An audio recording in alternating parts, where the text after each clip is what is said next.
O Conselho Nacional de Justiça promove hoje e amanhã, em Brasília, um seminário sobre as causas do aumento do número de denúncias de assédio eleitoral. O evento vai reunir ministros dos tribunais superiores, magistrados, representantes do Ministério Público e especialistas para debater o combate a essa prática. A reportagem é de Evne Araújo. O assédio eleitoral consiste em demitir ou intimidar funcionários que votam em um candidato que não agrada o chefe da empresa. A prática é considerada crime, com penas que podem chegar até 6 anos de prisão.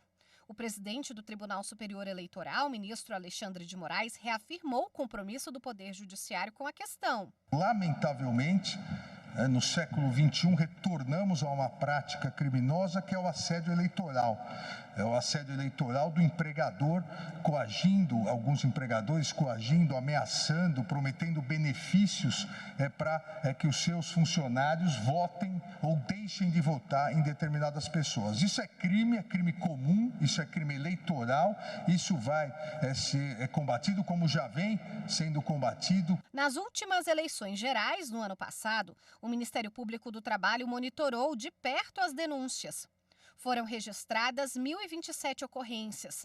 A maior parte ocorreu na região Sudeste e na região Sul, seguido do Nordeste, Centro-Oeste e Norte.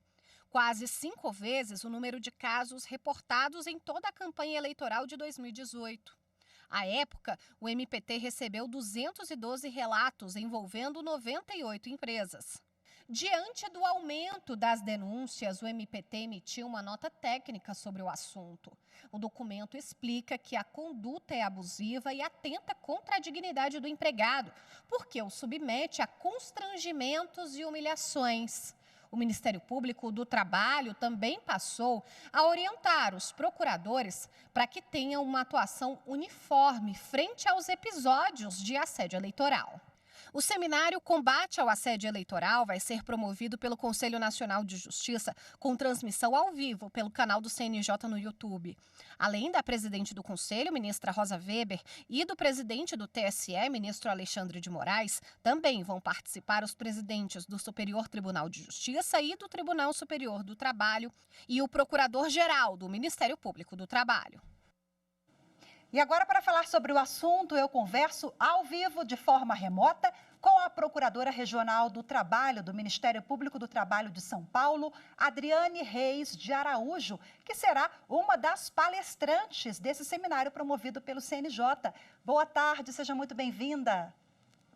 Boa tarde, prazer estar aqui. Muito obrigado, o prazer é nosso. Eu gostaria de, em primeiro lugar, esclarecer que o assédio eleitoral, ele não termina com o fim do pleito, não é isso? Conversávamos aqui nos bastidores, eu queria que agora a senhora explicasse, é uma prática que ela segue ali, ela continua mesmo com o fim das eleições, é isso?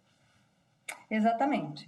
Bem, o Ministério Público do Trabalho, ele tem uma atuação forte no combate à violência e ao assédio no ambiente de trabalho. Seja essa violência e assédio fundado por qualquer fator, pode ser um fator de gênero, de raça, de etnia, qualquer coisa.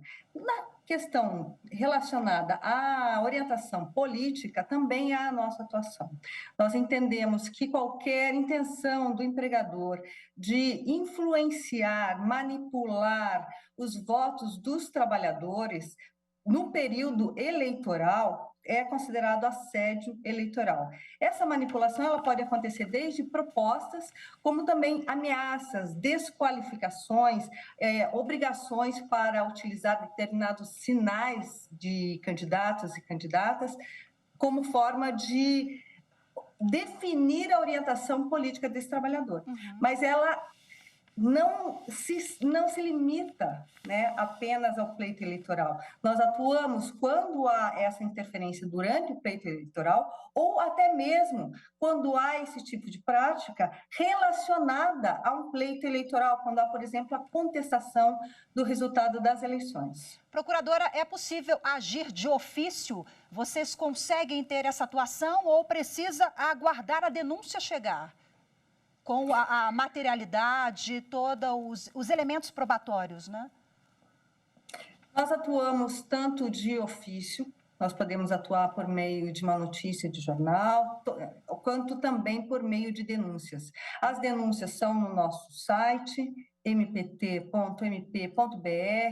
tem um ícone chamado denúncia, né? Bem claro, clica ali, faz a descrição dos fatos, essa descrição, ela não precisa ser identificada, então a denúncia pode ser anônima, ela pode ser sigilosa.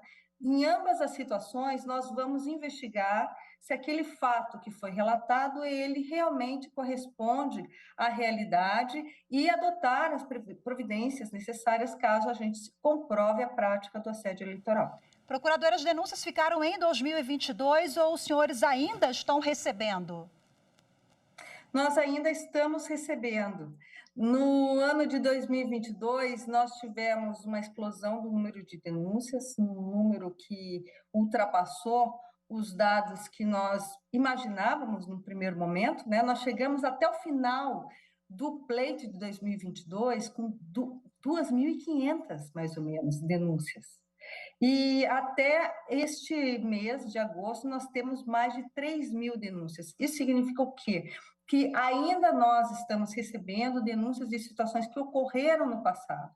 Porque a nossa atuação no Ministério Público do Trabalho diz respeito à repressão da prática de violência e assédio, ou seja, pagamento de multas, de indenizações, reintegrações de trabalhadores, garantias, mas também a prevenção. Então, quando nós identificamos situações de violência e assédio, nós chamamos as empresas para que elas futuramente não repitam esse tipo de prática. Então, nós seguimos com as investigações. Já mirando, inclusive, nas eleições municipais do ano que vem, né?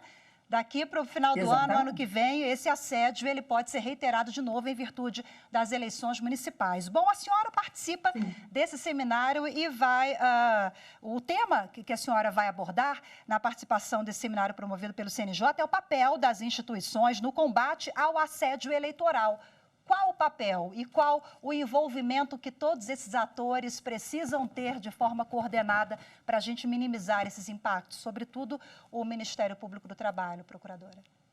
Bem, a atuação do Ministério Público do Trabalho é basicamente na coibição dessa prática de violência e assédio nas empresas ou em decorrência da relação de trabalho. Então, eu posso ter, por exemplo, essa violência praticada fora do local de trabalho, mas por conta da existência desse vínculo entre o empregador e o empregado. E amanhã, no seminário, que eu vou procurar explicar é justamente o papel do Ministério Público do Trabalho nesse combate à prática do assédio eleitoral, porque nós temos clareza de que não é possível ter um espaço democrático se nós temos a utilização da violência e do assédio, principalmente numa relação de dependência econômica, numa relação assimétrica, sendo utilizado para influenciar esses votos. A democracia ela só se faz plena quando as pessoas têm efetiva liberdade de decisão quanto a quem ela vai escolher, aquela pessoa que mais se aproxima do que ela deseja para o futuro do país, né? Então, a nossa exposição, né, a minha exposição amanhã vai ser basicamente falando sobre como o Ministério Público do Trabalho se organizou para enfrentar esse problema, como que nós recebemos essa avalanche de denúncias e qual é a nossa atuação frente às empresas, para que a sociedade brasileira ela saiba que o Ministério Público do Trabalho está aqui como um fiscal da legislação, incentivando e fiscalizando para que as empresas elas sigam a lei e respeitem o regime democrático. Perfeito, procuradora. Muito obrigada, viu, pela sua participação. Que o trabalho seja muito produtivo. Amanhã certamente será. Boa tarde para a senhora e até a próxima. Boa tarde. Obrigada.